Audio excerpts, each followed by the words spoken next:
বান্দ বেলা, কাজে লাগবে মরণ বেলা। বাইরে দিন থাকিতে বান্দ বেলা, কাজে লাগবে মরণ বেলা। অগ্নি কুণ্ডে জিকির করে, অগ্নি কুণ্ডে জিকির করে, ইব্রাহিম খলিলুল্লাহ। লা ইলাহা ইল্লাল্লাহ, লা ইলাহা ইল্লাল্লাহ, লা ইলাহা ইল্লাল্লাহু মুহাম্মাদুর রাসূলুল্লাহ। সকলে বলি সাল্লাল্লাহু আলাইহি ওয়াসাল্লাম। মুসলমান ইমানদার আল্লাহর গোলাম, ঈমানটা যদি কারো নবায়ন হয়ে যায়, ঈমানের ময়লা যদি কারো দূর হয়ে যায়, ঈমানটা যদি কারো নতুনত্ব হয়ে যায়, এই ঈমানটা এত দামি জিনিস। আল্লাহর নবী বিশ্ব নবী রাহমাতুল লিল আলামিন বলেন, যদি কারো জীবনের সর্বশেষ কথা হয়, যদি কারো আখিরি কালাম হয় লা ইলাহা ইল্লাল্লাহ, যার জবান থেকে মৃত্যুর সময় লা ইলাহা ইল্লাল্লাহ বের হবে, মায়ার নবী জানায়া দেয় মৃত্যুর সময় ওই বান্দাটার কোনো টেনশন নাই, কবরের জিন্দেগিতে কোনো পেরেশানি নাই, হাসরের ময়দানে কোনো পেরেশানি নাই। ওই বান্দাটা হাসতে হাসতে আল্লাহর তৈরি জান্নাতে ঢুকে যাবে। মুসলমান ভাইয়েরা আমার, যদি আপনি এই লা ইলাহা ইল্লাল্লাহর জিকিরটা দিয়ে আপনার জবানটাকে তরুতাজা রাখতে পারেন, জবানটা যদি সব সময় তরুতাজা থাকে, এই লা ইলাহা ইল্লাল্লাহর জিকিরের মাধ্যমে যদি আপনার কলবটাকে নরম করে রাখতে পারেন, হতে পারে মালাকুল মউতের মৃত্যুর ডাকার সময় আপনার জবান থেকে লা ইলাহা ইল্লাল্লাহ বের হয়ে যেতে পারে। মুসলমান ভাইরা রে আমার, এই জন্য এই জিকিরটা বেশি বেশি করার দরকার আছে না নাই? আমরা তো অনেকেই মনে করি হুজুর এটা তো সাধারণ একটা কথা, লা ইলাহা ইল্লাল্লাহ, লা ইলাহা ইল্লাল্লাহ সাধারণ মনে হতে পারে, কিন্তু আল্লাহর নবী হযরতে মূসা পয়গম্বর আলাইহিস সালাতু ওয়াস সালাম আল্লাহ পাক রব্বুল আলামিনকে একদিন ডেকে বলতেছেন, ওগো মালিক, আমাকে একটা স্পেশাল আমল দেন। আল্লাহ পাক রব্বুল আলামিন বললেন, বেশি পরিমাণে তুমি লা ইলাহা ইল্লাল্লাহ পড়বা। পয়গম্বর মূসা আলাইহিস সালাতু ওয়াস সালাম ডাক দিয়া বলে, ওগো মালিক আল্লাহ, আপনার কাছে আমি চেয়েছি একটা স্পেশাল আমল, যে আমলটা পৃথিবীর কোন পয়গম্বরকে দান করেন নাই, যে আমলটা দুনিয়ার কোন উম্মতকে দান করেন নাই, এমন একটা স্পেশাল আমল আপনার কাছে আমি চেয়েছি, যে আমলটা শুধুমাত্র আমি পয়গম্বর মূসাকে দান করবেন। আমার আল্লাহ পাক রব্বুল আলামিন ডাক দেয়া কয়, রে মূসা, তোমার কাছে লা ইলাহা ইল্লাল্লাহর জিকিরটা মামুলি সাধারণ কোন আমল মনে হয়, কিন্তু তুমি তো জানো না এই লা ইলাহা ইল্লাল্লাহর জিকিরটা এত দামি। এই সাত আসমান সাত জমিন যদি এক পাল্লায় রেখে দেওয়া হয়, আর লা ইলাহা ইল্লাল্লাহকে যদি অপর পাল্লায় রাখা হয়, তাহলে লা ইলাহা ইল্লাল্লাহর পাল্লাই ভারী হয়ে যাবে। মুসলমান ইমানদার আল্লাহর গোলাম, লা ইলাহা ইল্লাল্লাহ এটা কত দামি কালিমা। আল্লাহ পাক রব্বুল আলামিন এই জমিনটা টিকিয়ে রেখেছেন লা ইলাহা ইল্লাল্লাহর খুঁটির উপর। সুবহানাল্লাহ। হাদিস শরীফের মধ্যে এসেছে, লা তাকুমুস সাআতু হাত্তা ইয়াকুলা ফিল আরদি আল্লাহ আল্লাহ, আল্লাহু আকবার। পয়গম্বরে আরবি জানায় দেন, যতদিন পর্যন্ত এই জমিনের মধ্যে আল্লাহ আল্লাহ বলার মতো একজন মানুষ বাকি থাকবে, যতদিন পর্যন্ত আল্লাহকে রব হিসেবে জানার মতো একজন মানুষ জমিনে থাকবে, আল্লাহ পাক রব্বুল আলামিন এই জমিনটাকে কিয়ামত সংগঠিত করবেন না, জমিনের নিজাম ধ্বংস করবেন না, ততদিন পর্যন্ত কিয়ামত সংগঠিত হবে না। তাহলে এই জিকিরটা দামি না বেশি দামি? কম দামি না বেশি দামি? অনেক দামি। যেই জিকিরের উপর তামাম পৃথিবী এই খুঁটির উপর দণ্ডায়মান, কথা কোন ঠিক কিনা? আমরা এই বয়ানের শুরুতে এই একটা আমল মুসলমান ভাইয়েরা আমার, সারা রাত্র ওয়াজ শুনলেন কিন্তু আমল করলেন না। এই একটা আমল আপনাদেরকে দিলাম, করবেন তো ইনশাআল্লাহ?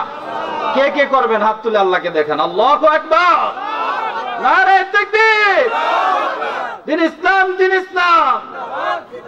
আপনারা এই ছোট্ট আমলটা অনেকে হয়তো মনে করে, মনে থাকে না, শয়তানে ওয়াসওয়াসা দেয়, কুমন্ত্রণা দেয়, দুনিয়াবি ফিকির দিলের ভিতরে ঢুকাইয়া দেয়, মনেই থাকে না। অথচ হাঁটতে ঘুরতে ফিরতে সব সময় আমরা চাইলে এই আমলটা করতে পারি। কথা কোন ঠিক কিনা? ওযু লাগবে এটা পড়তে, ওযুরও প্রয়োজন নাই, গোসলের প্রয়োজন নাই। আপনার যখনই স্মরণ হবে আপনি এটা পড়তে থাকবেন। যত পড়বেন জান্নাতের ভিতরে আপনার মাকাম তত উঁচু হতে থাকবে। সুবহানাল্লাহ। মুসলমান ভাইরা আমার, কুরআনুল কারীমের সূরা ফাতিরের 29 নং আয়াতে কারিমা আপনাদের সামনে আমি তেলাওয়াত করেছি। সময় আমার কম, দিলের কান দিয়া কথাগুলো বুঝবেন। অল্প সময় কথা বলবো, আমি একটু লেট করে ফেলেছি, এজন্য দুঃখিত। যানজটের কারণে আমার একটু দেরি হয়ে গেছে। সময় অল্প, আপনাদেরকে অল্প সময় বিরক্ত করব, তবে কথাগুলো অবশ্যই আমলের নিয়তে শোনা চাই। যদি আমলের নিয়তে শুনতে পারি, আশা করা যায় আজকের মাহফিল সফল হয়ে যাবে। মুসলমান ভাইয়েরা আমার, আল্লাহ পাক রব্বুল আলামিন বলেন, বান্দা তোমাদেরকে আমি দুনিয়াতে পাঠিয়েছি তোমাদের জীবনটাকে রঙিন করার জন্য, তোমাদের জীবনটাকে স্বাচ্ছন্দ্যময় করার জন্য, উন্নত করার জন্য। তোমরা বিভিন্ন কাজ করবা। কেউ খেতি খামারে কাজ করে, কেউ ব্যবসা বাণিজ্য করে, আবার কেউ বা অন্যান্য কাজ করে। উদ্দেশ্য কিন্তু একটাই, যেন স্বাবলম্বী হওয়া যায়। কথা কোন ঠিক কিনা? আমার আল্লাহ পাক রব্বুল আলামিন ডাক দিয়া কয়, গোলাম তুমি দুনিয়াতে থেকে ব্যবসা বাণিজ্য করবা, আয় উন্নতি করবা, কোনো নিষেধ নাই। তবে একটা কথা জেনে রেখো, দুনিয়ার ব্যবসার পাশাপাশি যদি আমি আল্লাহ তাআলার সাথে আরো একটা ব্যবসা তুমি করতে পারো, দুনিয়ার সাথে একটা ব্যবসা করবা, আমি আল্লাহর সাথে আরো একটা ব্যবসা করবা, তাহলে আমি আল্লাহ পাক রব্বুল আলামিন যেমনি ভাবে তোমাকে দুনিয়াতেও লাভবান বানায় দিব, আখিরাতের জিন্দেগিতেও তোমাকে সুখ শান্তি দান করে দিব। আর যদি আমি আল্লাহর সাথে ব্যবসা বাদ দিয়ে শুধু দুনিয়ার ব্যবসা নিয়ে যদি তুমি নিমজ্জিত হয়ে যাও, তাহলে যেমনি ভাবে দুনিয়াতেও বরবাদি তোমার ভাগ্যে নেমে আসবে, তেমনি ভাবে আখিরাতের জিন্দেগিতেও আমি আল্লাহ তোমাকে রব হিসেবে পরিচয় দিব না। নাউজুবিল্লাহ। এই জন্য আল্লাহর সাথে ব্যবসা করার দরকার আছে না নাই? এ মুসলমান ইমানদার, আপনাদেরকে জিজ্ঞাসা করতে চাই, ব্যবসা করার জন্য পুঁজির দরকার আছে না নাই? পুঁজির দরকার হয়, পুঁজি ছাড়া ব্যবসা হয় না। কারো টাকার পুঁজি লাগে, আবার কারো পণ্যের পুঁজি লাগে। যেভাবেই হোক না কেন পুঁজি লাগবে। আমার আল্লাহ পাক রব্বুল আলামিন বলেন, বান্দারে বেশি কিছু লাগবে না, মাত্র 3টা পুঁজি নিয়ে যদি আমি আল্লাহ তাআলার সাথে ব্যবসায় নিমজ্জিত হতে পারো, দুনিয়ার ব্যবসায় লাভ আছে, লসও আছে, লাভও আছে, লোকসান আছে, এটার মধ্যে যেমন ক্ষতি আছে, তেমনি ভাবে সুন্দরভাবে পরিচালনার জন্য সকল সফল ব্যবস্থাপনাও রয়েছে। কিন্তু আমার আল্লাহ পাক রব্বুল আলামিন বলেন, বান্দারে তোমরা আমি আল্লাহ তাআলার সাথে যে ব্যবসাটা করবা, এটার মধ্যে লাভ বিনে অন্য কিছু নাই, লোকসান বলতে কিছু নাই, ক্ষতি বলতে কিছু নাই। তোমার দুনিয়ার ব্যবসার টাকা, মুনাফার টাকা আজকে আছে, কালকে নাও থাকতে পারে, কিন্তু আমি আল্লাহর সাথে যে ব্যবসা করবা, এই ব্যবসার মুনাফা আমি আল্লাহ তাআলা যে দান করব, এটা দিতেই থাকবো, কোনোদিন লাভ আর কোনোদিন ক্ষতি হবে না, কোনোদিন নষ্ট হবে না। আমি তোমাদেরকে যে মুনাফা দান করব। সুবহানাল্লাহ কইতেন না? মুসলমান ভাইরা আমার, কয় পুঁজি লাগবে? 3টা। কথা কয় না? কয় পুঁজি? 3 পুঁজি লাগবে। 3 পুঁজির মাধ্যমে আল্লাহর সাথে ব্যবসায় নিয়োজিত হতে হবে। দুনিয়াও সুন্দর হবে, আখিরাতও সুন্দর হয়ে যাবে। আমরা তো সবাই চাই আখিরাতের জিন্দেগিটা যেন সুন্দর হয়ে যায়। কথা কোন ঠিক কিনা? শুধু আখিরাতের জিন্দেগি সুন্দর করতে চান নাকি দুনিয়ার জিন্দেগিও সুন্দর করতে চান? কথা, দুনো জিন্দেগি তো সুন্দর চাই। আমরা সবাই চাই দুনিয়াতে যেন একটু ভালোভাবে চলতে পারি, সবার সাথে যেন তাল মিলিয়ে চলতে পারি, দরিদ্রতা যেন আমাকে গ্রাস না করে, সবার সাথে যেন মিলেমিশে থাকতে পারি, স্বাবলম্বী একটা জীবন যাপন যেন আমি করতে পারি। এটা কিন্তু সবাই চায়, এটা মানুষের খাসলত, মানুষের স্বভাব, এটা নেচার, এটা দোষের কিছু না। আমার আল্লাহ পাক রব্বুল আলামিন বলেন, উভয় জগতে তোমাকে আমি সুন্দর রাস্তা দেখাইয়া দিব, উভয় জগৎ সুন্দর করে দিব, তবে 3 পুঁজি লাগবে। 1 নাম্বার পুঁজি আল্লাহ পাক রব্বুল আলামিন বলেন, ইন্নাল্লাযীনা ইয়াতলুনা কিতাবাল্লাহ,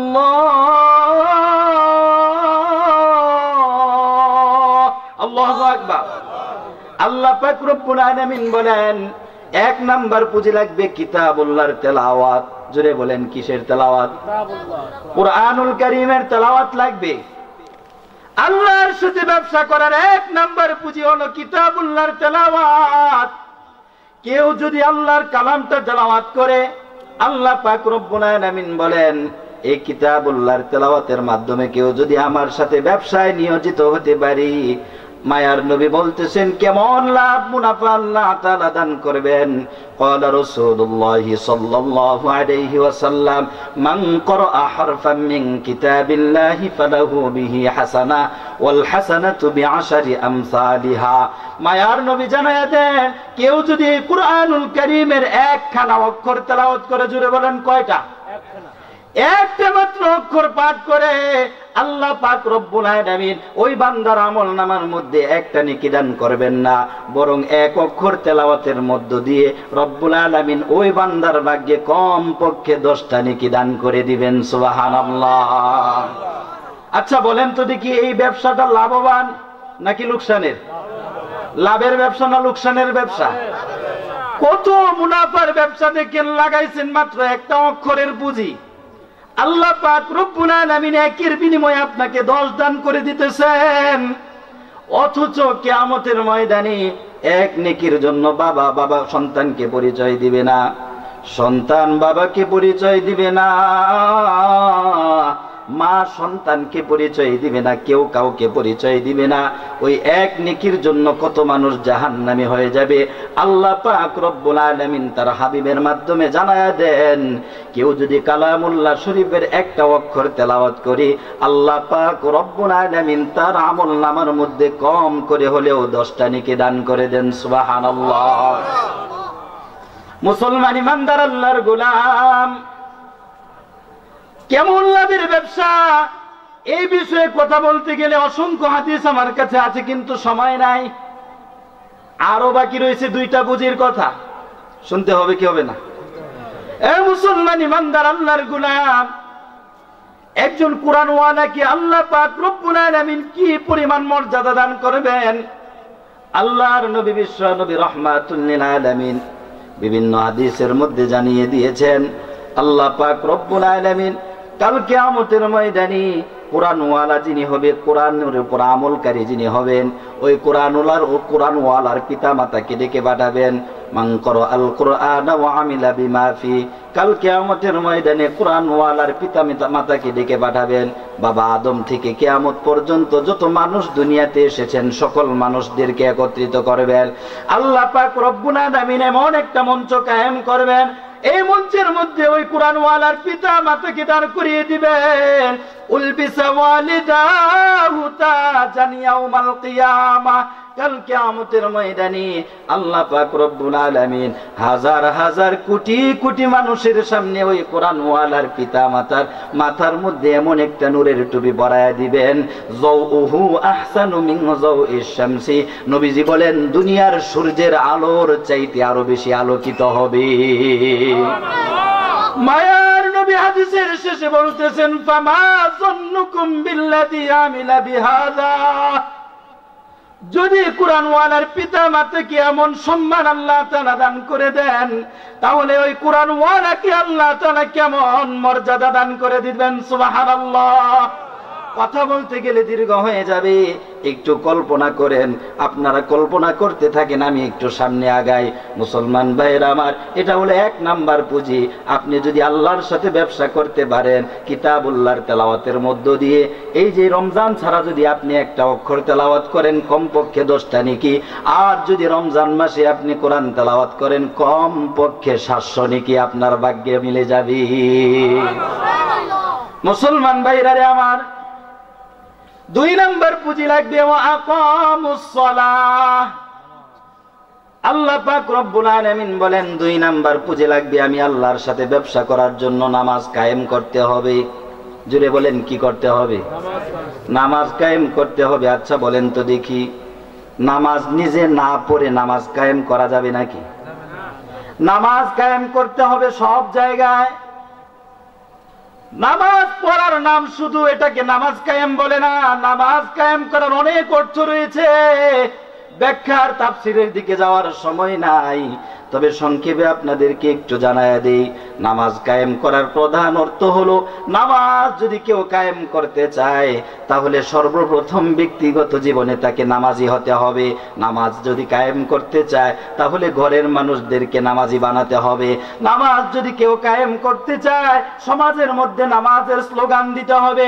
কেউ যদি নামাজ কায়েম করতে চায় রাষ্ট্রের মধ্যে নামাজ কায়েম করার জন্য, নামাজের প্রচলন ঘটানোর জন্য চেষ্টা মুজাহাদা করতে হবে। এটার নাম হলো নামাজ কায়েম করা।